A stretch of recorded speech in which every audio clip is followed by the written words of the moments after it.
मांगना है तो उससे मांगिए जो सबको देते हैं, उससे मांगने से क्या फ़ायदा जो किसी और से मांगते हैं। नमस्कार दोस्तों, स्वागत है आपका हमारे यूट्यूब चैनल में। दोस्तों आज हम आपके साथ भक्ति की ऐसी कहानी लेके आए हैं जिसे सुनकर आपका भगवान में आपकी आस्था और बढ़ेगी। दोस्तों यह कहानी है एक भिखारी और ठाकुर जी और उस राजा की। दोस्तों एक भिखारी का अपने ठाकुर जी में इतना विश्वास होता है कि जिसे देखकर राजा का दिमाग भी हिल जाता है। इंसान के अंदर जब भक्ति उमड़ती है तो इंसान कहाँ से कहाँ पहुँच जाता है। दोस्तों एक नगर में एक राजा हुआ करता है। वो बहुत दानी और कोमल हृदय का हुआ करता है। वो रोजाना अपने राजपाट में बैठने से पहले रोजाना मंदिर में जाकर पूजा पाठ किया करता था और थोड़ी देर ठाकुर जी की सीढ़ियों में बैठा करता था। दोस्तों अगर आप भी मंदिर जाते हो तो हमें ठाकुर जी की सीढ़ियों में जरूर बैठना चाहिए थोड़ी देर के लिए, जिससे हमारे अंदर पॉजिटिव विचार आते हैं और हमारा मन शांत रहता है और हमारे अंदर नेगेटिव विचारधारा खत्म होती है। दोस्तों अब राजा रोजाना नहा धो के मंदिर जाए और पूजा पाठ करता और ठाकुर जी सीढ़ियों में बैठता।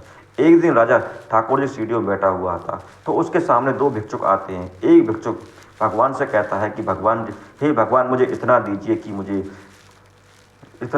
मुझे भिक्षा मांगने की जरूरत ना पड़े।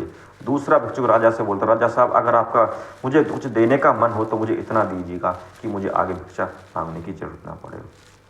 तो यह सुनकर राजा वहाँ से चला आता है और अगले दिन मंदिर में पूजा पाठ करने जाता है और ठाकुर सीढ़ी में बैठता है। तो फिर वो दोनों भिक्षुक आते हैं और इस तरह दोनों ही भिक्षुक फिर तंज करते हैं। एक भगवान से मांगता है, दूसरा राजा से मांगता है।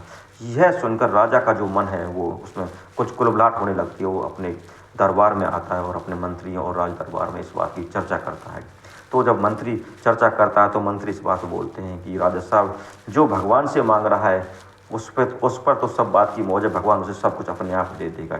लेकिन जो आपसे मांग रहा है उसके बारे में आपको सोचना चाहिए, आपको उसे कुछ देना चाहिए।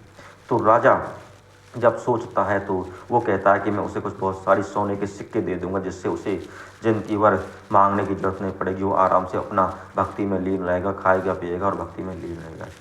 तो जब सोने के सिक्के देने की सोचता है फिर उसके दिमाग में विचार आता है कि अगर मैं सीधे ही उसे सोने के सिक्के दूंगा तो उसमें वो भिक्षुक अपना अपमान समझेगा और बोलेगा कि राजा ने मेरा अपमान कर दिया, तो मुझे इस तरह उसे सिक्के नहीं देने चाहिए।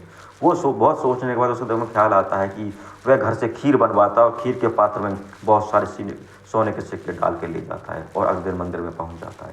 जब वह दोनों भिक्षुक आते हैं और राजा ठाकुर जी की सीढ़ियों पर बैठा हुआ होता है तो दोनों भिक्षुक, एक भिक्षुक भगवान से मांगता है, दूसरा भिक्षुक राजा से मांगता है। राजा उसे बिन मांगे उसे खीर का पात्र दे देता है।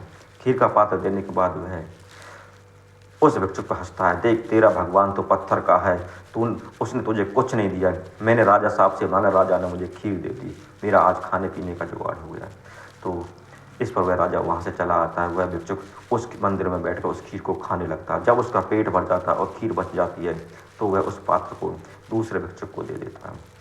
जब वह पात्र दूसरे भिक्षुक को मिल जाता है वह भगवान का धन्यवाद करता है, भगवान आज तेरी कृपा से मेरा खाने का जुगाड़ हो गया। वह उस खीर के बर्तन को लेकर अपनी कुटिया में आ जाता है। कुटिया में आने के बाद खीर को खाने लगता है। जब वह खीर को खाता है तो खीर खाने के बाद उसे बर्तन के अंदर उसे सोने के सिक्के दिखाई देते हैं। जो सोने के सिक्के इतने होते हैं वह उनको निकालता है और वह निकालने के बाद वह भगवान को धन्यवाद करता और कहता, भगवान तूने मुझे इतना दिया कि मुझे अब जिंदगी भर भिक्षा मांगने की जरूरत नहीं पड़ेगी। मैं अपना कुटिया में रहूँगा और अपना भजन ध्यान करूँगा और आराम से मजे से रहूँगा। भगवान जब दे नहीं पाए तो किसी को क्या नहीं दे सकता और ले नहीं पाए किसी से क्या नहीं ले सकता।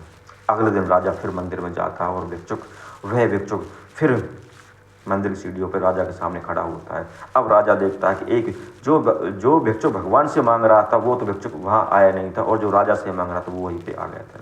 तो राजा उससे बोलता है, भाई आज तुम यहाँ कैसे?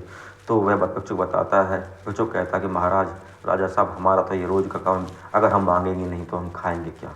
तो हमें तो फिर से अपनी वही भिक्षा मांगने के लिए आ गया है। तो राजा कहता है कि मैंने तुम्हें जो खीर का पात्र दिया था उसका तुमने क्या किया है? तो वह बताता है कि वो खीर का पात्र आपने दिया था, मैंने वो खीर मंदिर में बैठ कर यहीं खा ली और जब मेरा पेट भर गया तो मैंने जो उसमें थोड़ी खीर बची थी वो खीर मैंने दूसरे भिक्षुक को दे दी। इस बात को सुनकर राजा अंदर अंदर मुस्कुराने लगता है और कहता है, भगवान तेरी लीला अपरंपार है। जो तेरे आगे कोई कुछ नहीं। अगर मैं चाहूँ कि मैं लोगों का पेट भर रहा हूँ और मैं लोगों की इस तरह मदद कर रहा हूँ तो ये मेरी भूल है। तू वो कहता भगवान तेरी तू अपनी मर्जी से जिसकी मदद जिसके माध्यम से कराना चाहे करा सकता है। इसलिए दोस्तों राजा ये सोचता है कि जब राजा यह कहता है कि हमें उससे मांगना चाहिए जो सबको देता है, हमें उससे नहीं मांगना चाहिए जो किसी और से लेता है। दोस्तों भगवान की मर्जी से हमारे ज़मीन पर हमारे जीवन में कोई पत्ता भी नहीं हिल सकता। इसलिए हमें भगवान पर अपना विश्वास रहना चाहिए और भगवान की पूजा पाठ जरूर करनी चाहिए। धन्यवाद।